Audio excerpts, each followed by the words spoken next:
संगत मुस्लिम लीग नून जो एहतजाज जारी है जॾहिं त तहरीक लबैक पाकिस्तान उन सां गॾोगॾु तहरीक इंसाफ़ बि एहतजाज में शामिल थी वई आहे।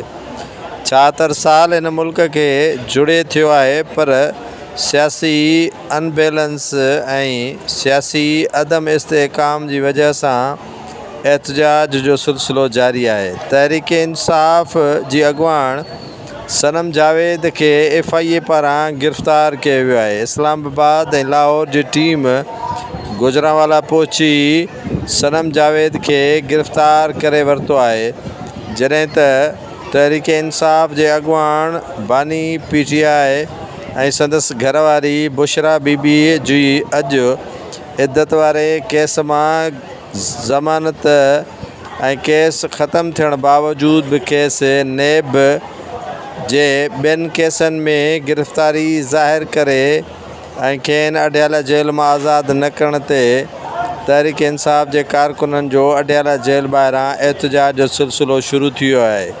डिप्टी डायरेक्टर नेब मोहसिन हारून की सरबराही में टीम बिनी ज़ाल मुड़सन के गिरफ़्तार करे नए केस में सदन गिरफ़्तारी शो करे वरती है। मुस्लिम लीग नून के सरबराह नवाज शरीफ फैसले ते सख्त नाराज़गी जो इज़हार किया है, जो सुप्रीम कोर्ट पारां मखसूस सीटुन ते फैसलो किया वियो है। उन ते आम इजलास भी तलब करे वरतो है। शहबाज शरीफ जो भी चवण है तो हू कंहिंजे भी दबाव में इस्तीफ़ा कोन ॾींदो, इस्तीफ़ा ॾींदुसि पर का भी साजिश कबूल न कंदुसि।